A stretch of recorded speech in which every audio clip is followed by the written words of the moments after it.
Sir आज किसानों का राजभवन घेराव है, किस तरह से सरकार के क्या कदम होंगे उनको रोकने? किसानों की जो विषय है वो उस पर केंद्र सरकार बात कर रही है और केंद्र सरकार ने उनको आमंत्रण दिया है और उम्मीद करते हैं किसान भाई जितने हैं बातों को समझेंगे। उनको अभी इस दफ़े भी रिकॉर्ड खरीद हुई है और एमएसपी पे खरीद हुई है, अभी तक हुई नहीं। हम लोगों ने जो लिया है एमएसपी पे, चाहे गेहूं हो चाहे वो धान हो, वो 10 साल की मायावती जी और सपा की सरकार को दोनों को मिलाकर उससे ज़्यादा खरीदा है। तो उनको चिंता नहीं करनी चाहिए, मगर केंद्र सरकार इस विषय पे बातचीत कर रही है। सर रिलीजन चेंज करने की घटनाएं लगातार यूपी में आ रही है और खुलासे भी हो चुके हैं कुछ गिरोह का, क्या आगे भी इस पे कानून बनाने की तैयारी या फिर जनसंख्या नियंत्रण को लेकर? नहीं, दो आप अलग अलग विषय बात कर रहे हैं।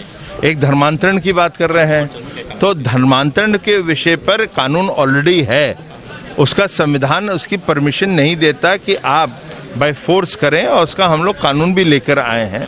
तो उस पर कार्रवाई हो रही है, कुछ लोगों को पकड़े भी गए हैं और जो एक बड़ी संख्या में पूरे खाली उत्तर प्रदेश नहीं उनके तार और भी प्रदेश से जुड़े हैं, उसको पकड़ा गया है।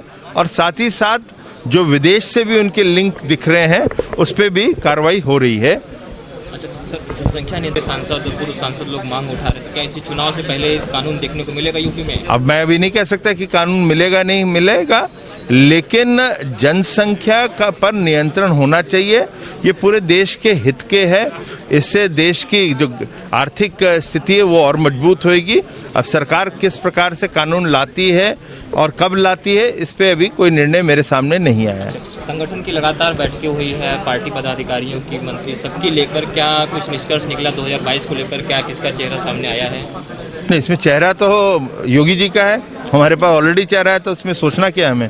तो उनके चेहरे पे लड़ेंगे और सरकार उत्तर प्रदेश के अंदर भारतीय जनता पार्टी की फिर बनेगी और मुख्यमंत्री हमारे योगी जी हैं ही हैं। नहीं, योगी जी और केशव जी की बात हुई थी परसों, कुछ दिन पहले योगी जी केशव जी के घर गए थे कि अब सब कुछ सही हो गया। क्या 4-4.5 सालों में 100 मीटर की दूरी क्या बहुत ज़्यादा फासले में थी क्या? उन्होंने ये नहीं कहा कि अब कुछ सही हो गया। समस्या ये होती है कि आप शब्दों को मुंह के अंदर डालने का मेरे प्रयास करेंगे, मगर मैं वो शब्द आप वाले नहीं बोलूँगा। उन्होंने कहा है कि हमारी दूरियां थी नहीं कभी, ये बोला है। आप बोल रहे हैं कि दूरियां ठीक हो गई, 4.5 साल पहले खराब थी, तो इसका मतलब गलत निकलेगा। उन्होंने क्या कहा है, केशव जी ने कहा हमारी दूरियां थी नहीं, और वो क्यों गए थे वो आपको भी पता है। उनके बेटे की शादी हुई थी, उस पर आशीर्वाद देने के लिए उन्होंने भोज रखा था, कुछ लोगों को बुलाया था क्योंकि कोरोना काल चल रहा है। तो चीज़ें सामने हैं, अब उस पर ज़्यादा बोलने का क्या फ़ायदा। मंत्री जी, कोरोना काल चल भी रहा है और आगे भी तैयारियां हैं प्रशासन की, शासन की। ऐसे में जिला पंचायत नामांकन के दौरान कोविड जो नियम है उसकी अनदेखी और उल्लंघन तमाम नजर आ रहे हैं तमाम पार्टियों द्वारा। उस पर कहीं ऐसा कुछ आ रहा है तो जिला अधिकारी और प्रशासन को उस पर काम करना चाहिए। गुरुजी कट करके लीजिएगा, एक लास्ट सवाल सर, डेल्टा प्लस भारत में मिल रहा है, उत्तर प्रदेश में तैयारियां किस तरह की? क्योंकि आप पूर्व में स्वास्थ्य मंत्री भी रह चुके हैं। इसके हम लोग ने पहले भी देखा है, आपने जब कोविड-1 आया था कि उत्तर प्रदेश ने कोरोना 1 से भी जीत हासिल करी, कोरोना 2 को भी थामा है, कोरोना 3 चाहे वो डेल्टा वेरिएंट हो या कोई और भी वेरिएंट हो, उसकी तैयारी पूरी है। बंगाल में खेला होवे का नारा दिया गया था, बनारस में खेला होई का नारा दिया गया सपा की तरफ से।